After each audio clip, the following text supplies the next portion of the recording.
हेर्नुहोस् त दर्शकवृन्दहरू, अहिले चाहिँ धान लगाउने उत्पादन चलिरहेको छ भने एकातिर फेरि धान पाकिरहेको छ। धान चाहिँ यो धान चैते धान हो, पाकेको धान चाहिँ उता चाहिँ फेरि अब असारे धान लगाउने जमर्को गर्दै हुन्छ। ट्र्याक्टरबाट चाहिँ होइन काम गरिरहनु भएको छ है। गाउँघरको वातावरण कस्तो स्वच्छ सफा छ। छेउमा चाहिँ खुला छैन, पानीको उचित प्रबन्ध छ। यो बारा जिल्लाको कोल्बी नगरपालिकामा अन्तर्गत पर्दछ। छेउमा बीज बाटो छ।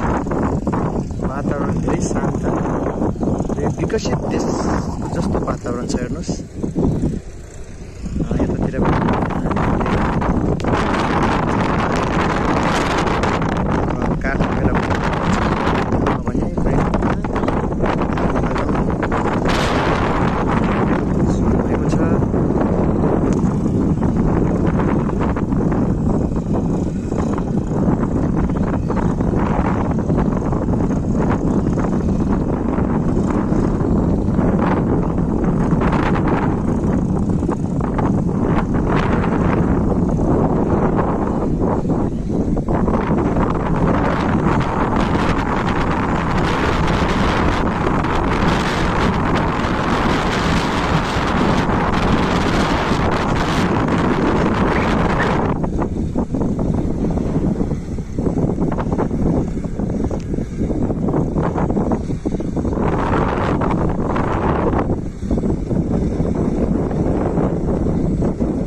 ब्याड लगाइएको